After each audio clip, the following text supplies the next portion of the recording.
What's going on, guys? Welcome back to From the Red Carpet.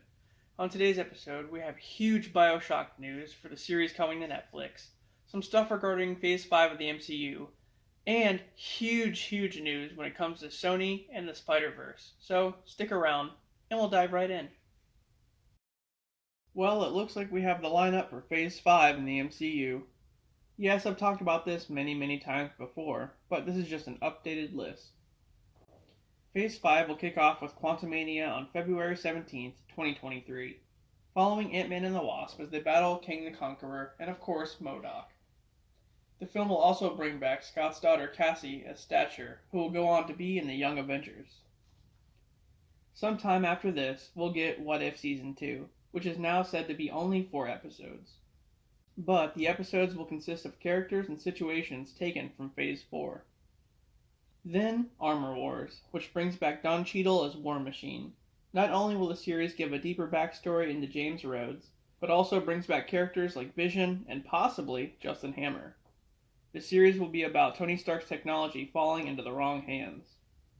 In spring of 2023, we're getting Secret Invasion.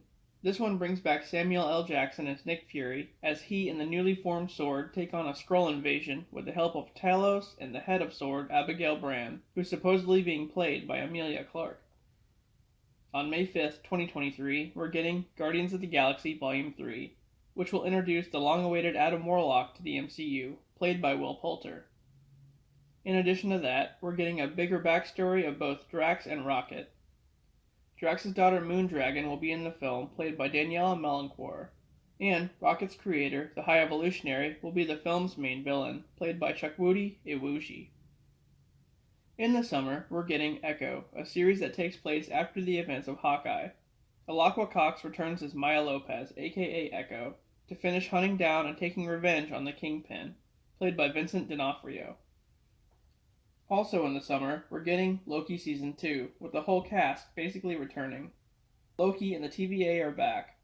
The plot's unclear, but will more than likely take place after the events of Season 1, with Loki being trapped in an alternate timeline where Kang has rose to power. On July 28, 2023, we're getting The Marvels, the sequel to Captain Marvel. This one takes place after the events of the Ms. Marvel series, where we last saw Kamala Khan and Carol Danvers switch places. The series will also feature Monica Rambeau, who will become a hero named Spectrum. The trio will team up to figure out why they keep switching places. In the fall of 2023, there's Ironheart, which continues the story of Riri Williams after Wakanda Forever. After having helped Shuri defeat Namor, Riri has a new threat, the Hood, a sorcerer who is working for Agatha Harkness. The series is said to put magic against tech.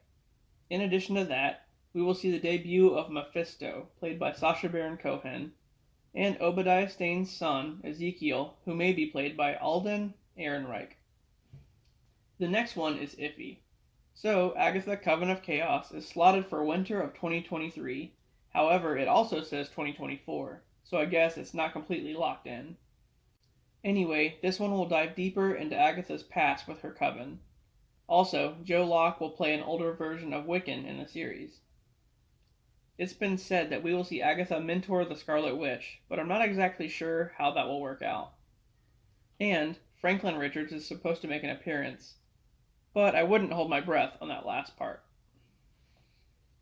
In the spring of 2024, we're getting Daredevil Born Again, with Charlie Cox back as Matt Murdock, aka Daredevil. This one will also feature Kingpin and Echo. The plot is unclear, but it may have something to do with Spider-Man. I know the 4th Spider-Man movie will have a huge tie to Daredevil, so it may be setting that one up.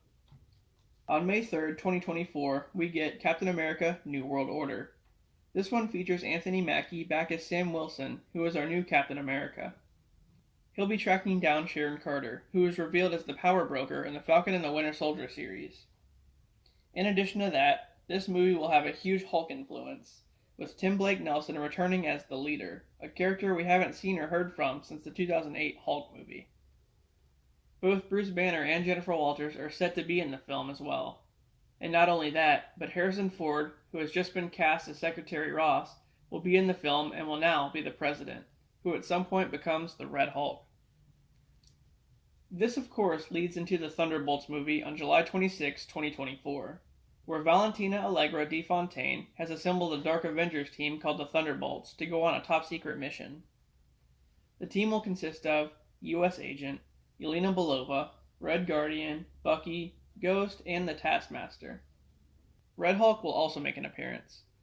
Originally, I heard Baron Zemo and the Abomination would be involved, but I guess we'll have to see about that one. Despite all the recent drama with the film, on September 6, 2024, we're getting Blade. Mahershala Ali will be our new Blade in the MCU. However, no plot or cast have been announced as of yet. Finally, on November 8, 2024, we're getting Deadpool 3, the final installment in the Deadpool trilogy. This one has Ryan Reynolds back as the Merc with the Mouth, and has Hugh Jackman returning to the role of Wolverine, but as a variant. This one's taking a page out of the Deadpool Kills the Marvel Universe comic, with Deadpool, Colossus, and Wolverine traveling around the multiverse to kill off the Fox version of the X-Men and possibly even the Fantastic Four. Chris Evans is allegedly making a cameo as the Human Torch in the film.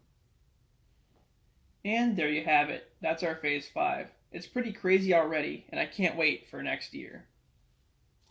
So as I said with Deadpool 3, it might be crazier than we anticipated. Not only are we getting Hugh Jackman back as a Wolverine variant, wearing his classic yellow suit to face off against Deadpool, but the film will tie heavily into the multiverse saga. In addition to Colossus and the Negasonic Teenage Warhead returning, the film is said to feature Owen Wilson as Mobius, with the TVA having a huge connection to the plot. And it will serve as the main reason of how Deadpool gets into the MCU in the first place. Also, Ryan Reynolds mentioned that the movie may revisit some Fox films as well, not only the X-Men, but the Fantastic Four. If that's not enough, then how about Chris Evans allegedly returning as the Human Torch, as I just said? That would be nuts.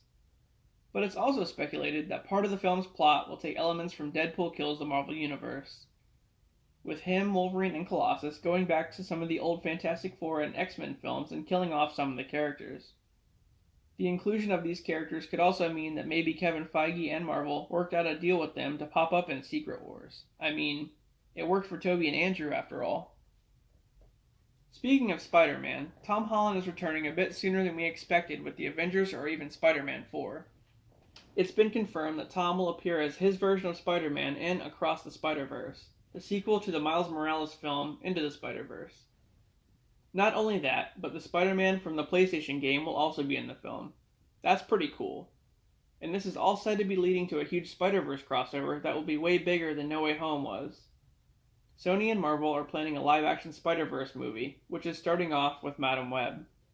We'll see a lot of variants like Scarlet Spider, Spider-Woman, Spider-Punk, Tobey, and Andrew, of course, and basically a live version of all the ones from Into the Spider-Verse. That's pretty intense. In addition to all this Spider-Man goodness, it's been reported that the Madam Web film will feature some past villains. It's been said that Topher Grace's Venom will appear in Madam Web, but also Dane DeHaan's Green Goblin as well. I love Topher Grace's Venom, so that's amazing news for me. By the way, we're still getting a Venom 3 down the road with Andrew Garfield appearing in it, so don't count that one out just yet. And I figured out who this character is, Ezekiel Sims, who in the comics has similar powers to Spider-Man, but can also travel the multiverse, kind of like America Chavez. In the Madam Web movie, he'll be using this power to hunt down different Spider-Man variants across the multiverse. And as I just said, this will jumpstart an MCU-style universe solely based on Spider-Man characters. And eventually will lead to a huge Spider-Verse crossover movie that might be called Spider-Geddon. Okay guys, to close this one out, we have some amazing BioShock news for you. So the BioShock movie is headed to Netflix. The newly hired director of the film, Francis Lawrence, who has done stuff like Constantine and The Hunger Games, says he'll strictly stick to the source material, which is great news because we don't need them straying off and adding stuff in that's not relevant to the game. Cough, Resident Evil, cough! But not only will Lawrence stick closely to the material we're familiar with, he says he'll pay close attention to the lore surrounding Andrew Ryan and the city of Rapture. There's so many details about the game that often get overlooked, not to mention all the dialogue on the audio diaries, which I hope get included. Now, with Lawrence directing instead of Gore Verbinski, I think BioShock has potential to be a great film, as long as they stick to the game. It may even get 2 sequels down the road where they can adapt BioShock 2 and Infinite. But that's just wishful thinking right now. We'll know more soon, and eventually, I hope we'll get a trailer and a release date. I can't wait for that. Alright, guys, this has been yet another episode of From the Red Carpet. If you like the content, please like and subscribe for more. And with that, I'll see you on the next one.